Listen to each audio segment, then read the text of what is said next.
নদ নদীর পানি কমতে শুরু করায় বাড়ি ফিরছেন সিলেট অঞ্চলের বানভাসী মানুষ। বিধ্বস্ত আবাসে স্মৃতির খোঁজ।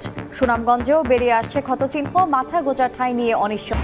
এবং নেত্রকোনার কলমাকান্দায় শেখ রাসেল মিনি স্টেডিয়াম নির্মাণে অনিয়ম, ৩ বছরেই দেবে গেছে ক্রীড়া সংস্থার অফিস।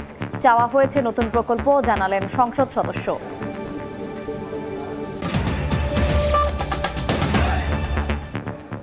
আমন্ত্রণ সময় সংবাদের নিয়মিত আয়োজন বিভাগীয় সময়ে। থাকছে সপ্তাহের 7 দিন ভিন্ন ভিন্ন বিভাগের সংবাদ নিয়ে। আজ থাকছে সিলেট এবং ময়মনসিংহ বিভাগ, সঙ্গে আছি আমি শায়লা রহমান ইমা। সিলেট সুনামগঞ্জে বানের পানিতে ডুবেছে ঘরের সবই। কোনো রকমে মাথা গোঁজার ঠাঁই হয়েছিল আশ্রয় কেন্দ্রে। পানি কমার পর নিজের আবাসে ফিরছেন অনেকেই। এই মুহূর্তে সিলেটের কোম্পানিগঞ্জে আছেন রিপোর্টার ইকরামুল কবির। সরাসরি যাচ্ছি তার কাছে।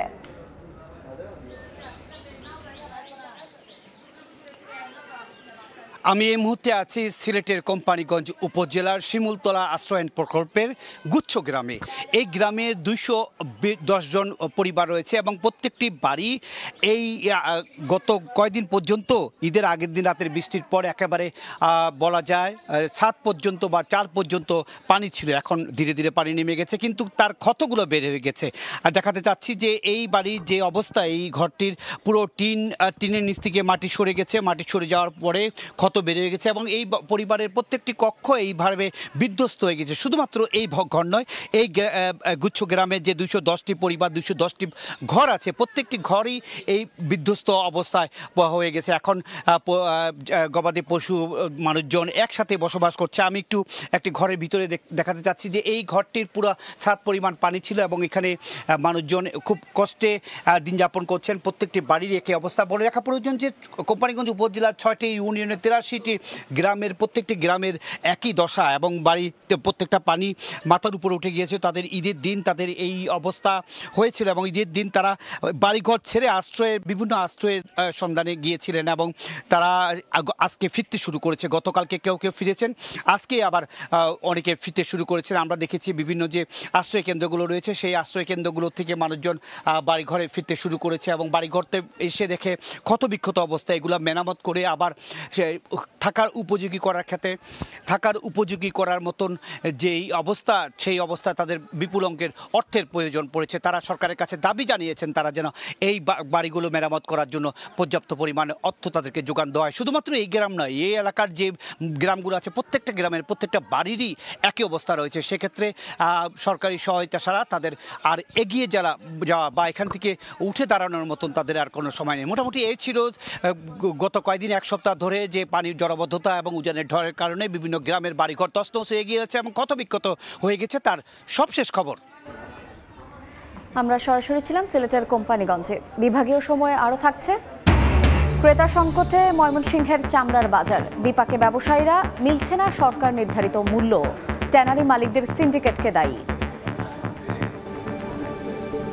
নানা আয়োজনে দেশের বিভিন্ন এলাকায় পালিত হচ্ছে আওয়ামী লীগের ৭৫তম প্রতিষ্ঠাবার্ষিকী। বেলা ১১টার দিকে নেত্রকোনা শহরের দলীয় কার্যালয়ের সামনে থেকে একটি শোভাযাত্রা বের করে জেলা আওয়ামী লীগের নেতাকর্মীরা।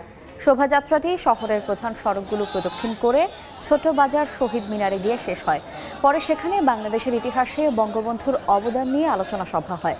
এর আগে সকাল ৯টার দিকে জামালপুরের শহরের দলীয় কার্যালয়ে জাতীয় ও দলীয় পতাকা উত্তোলন করা হয়। পরে বঙ্গবন্ধুর প্রতিকৃতিতে পুষ্পস্তবক অর্পণ করেন পৌর আওয়ামী লীগের নেতাকর্মীরা। বিভাগীয় সময় আরও থাকছে হবিগঞ্জের সড়কের গাইডওয়ালে লোহার রড উন্মুক্ত রেখেই বন্ধ প্রকল্পের কাজ। প্রতিদিন ঘটছে দুর্ঘটনা, ঠিক না করে এলাকাবাসীকে সতর্ক হতে বললেন এলজিইডির কর্মকর্তা। ক্রেতা সংকটে ময়মনসিংহের চামড়ার বাজার। এ অঞ্চলের সবচেয়ে বড় চামড়ার হাট শহরতলির শম্ভুগঞ্জ। ঈদুল আজহার পর রাজধানীর ক্রেতা ধরতে শেরপুর, কিশোরগঞ্জ, নেত্রকোনা সহ বিভিন্ন জেলা থেকে ক্ষুদ্র ব্যবসায়ীরা চামড়া নিয়ে আসেন এই হাটে। বিক্রেতারা জানান, অন্য বছরের চেয়ে এবার ট্যানারি মালিকদের উপস্থিতি অনেক কম।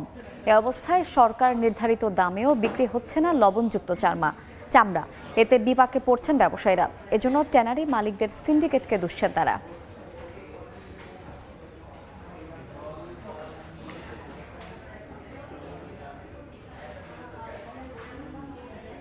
নেত্রকোনার কলমাকান্দা উপজেলার শেখ রাসেল মিনি স্টেডিয়াম নির্মাণে নানা অনিয়মের অভিযোগ উঠেছে। 2018 সালে নির্মাণ করা হয় এই স্টেডিয়াম। নির্মাণের 3 বছরেই মাটিতে দেবে গেছে স্টেডিয়ামের ক্রীড়া সংস্থার অফিস। প্রকল্পের কাজ শেষ হলেও কার্যাদেশ অনুযায়ী নির্মাণ করা হয়নি কোনো বেঞ্চ, বাউন্ডারি ও ড্রেন। সংস্কার করা হয়নি মূল খেলার মাঠ, এমনকি নির্মাণ প্রকল্পের কোনো নথি খুঁজে পাননি উপজেলা নির্বাহী কর্মকর্তা। অবশ্য স্টেডিয়ামের বেহাল দশার জন্য ঠিকাদারকে দুষছেন স্থানীয় সংসদ সদস্য। পুনর্নির্মাণের জন্য নতুন প্রকল্পের জন্য আবেদন করা হয়েছে বলেও জানান তিনি।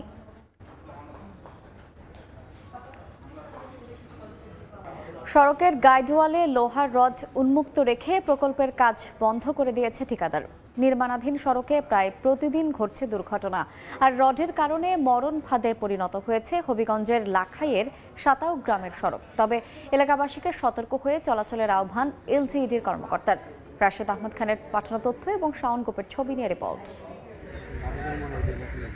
খোলা অবস্থায় সড়কের গাইডওয়ালের লোহার রড, পাশ দিয়ে ঝুঁকি নিয়ে চলাচল করছে মানুষ। চলতি বছরের মার্চে হবিগঞ্জের লাখাই উপজেলার সাতাও গ্রামে শুরু হয় প্রায় 3 কিলোমিটার সড়ক পাকা ও প্রশস্তকরণের কাজ। কিন্তু গত মে মাসে সড়কের গাইডওয়ালের 4 ইঞ্চি পর 5 ইঞ্চি করে রড বের করে রেখে কাজ বন্ধ করে দেয় ঠিকাদার। এলাকাবাসীর অভিযোগ, সড়কটির কাজ বন্ধ থাকায় প্রতিদিনই ঘটছে ছোট বড় দুর্ঘটনা। বৃষ্টিতে জলাবদ্ধতা তৈরি হলে বিষয়টি আরও ভয়ঙ্কর হয়ে ওঠে। দ্রুত সড়কের কাজ শেষ করার দাবি তাদের। 2 মাস কাজ করিয়া ফালাইতে হয়ে গেছে গা, 2 সাইডে রড।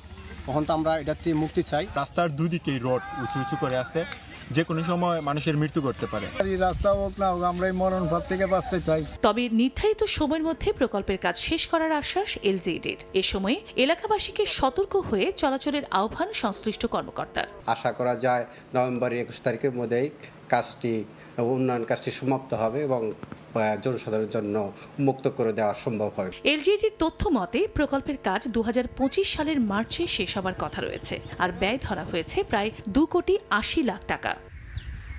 সময় সংবাদ, হবিগঞ্জ।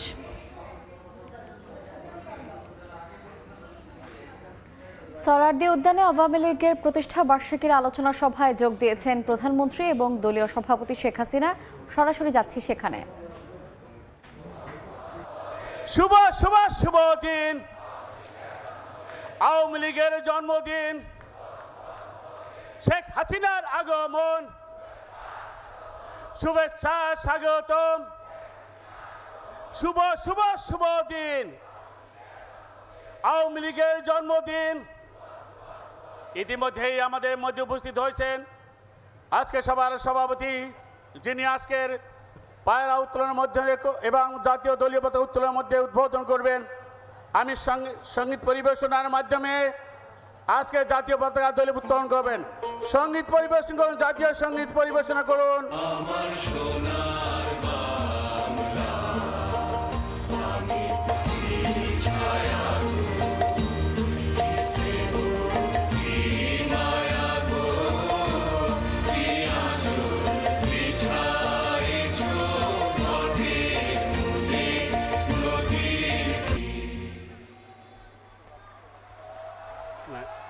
এবার পায়রা অবমুক্ত করবেন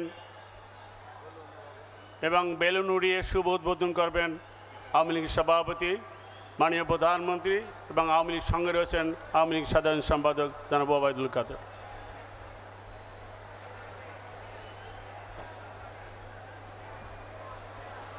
পায়রা অবমুক্ত করছেন বাংলাদেশ আওয়ামী লীগের সভাপতি এবং সাধারণ সম্পাদক।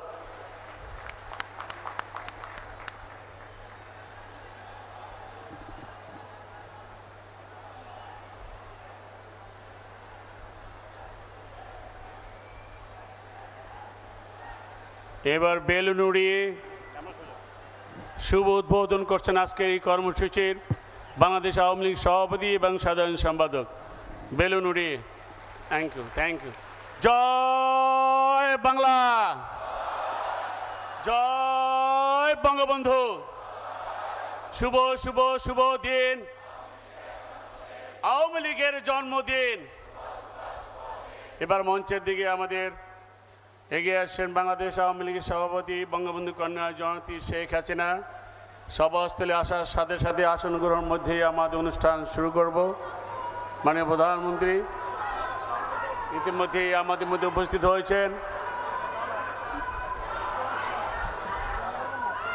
জয় বাংলা, জয় বাংলা, জয় বঙ্গবন্ধু, শুভ শুভ শুভ দিন, আওয়ামী লীগের জন্মদিন, শুভ শুভ শুভ দিন, শুভ শুভ শুভ দিন, আওয়ামী লীগের জন্মদিন। জয় বাংলা, জয় বাংলা, জয় বঙ্গবন্ধু, জয় বঙ্গবন্ধু। সভাপতি আসুন, ফুল দিবেন। সভাপতি আসন করবে, ফুল দিবেন নাকি? সংগ্রামী ভাই বোনেরা, ফুল দিবে। আসন গ্রহণ করার পরে আসন গ্রহণটা বললে হলো, আসন গ্রহণ বলে ফেলেন।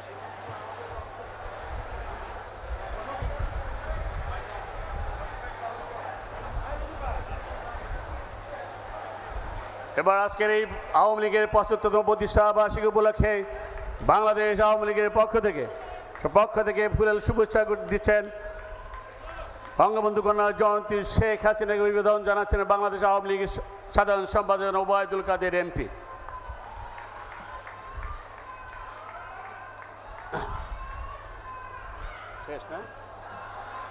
সংগ্রামী ভাই বোনেরা, আজ 23শে জুন 2024 সংগ্রামে গৌরবে অর্জনে ঐতিহ্যে এদেশের সর্ববৃহৎ এবং উপমহাদেশের প্রাচীনতম রাজনৈতিক সংগঠন বাংলাদেশ আওয়ামী লীগের ৭৫তম প্রতিষ্ঠা বার্ষিকী। সোহরাওয়ার্দী উদ্যানে আওয়ামী লীগের প্রতিষ্ঠাবার্ষিকীর আলোচনা সভায় যোগ দিয়েছেন প্রধানমন্ত্রী এবং দলীয় সভাপতি শেখ হাসিনা। আমরা এতক্ষণ ছিলাম সেখানে। আওয়ামী লীগের প্রতিষ্ঠাবার্ষিকীর আয়োজন দেখতে ভিজিট করুন সময় টিভির ফেসবুক পেজে।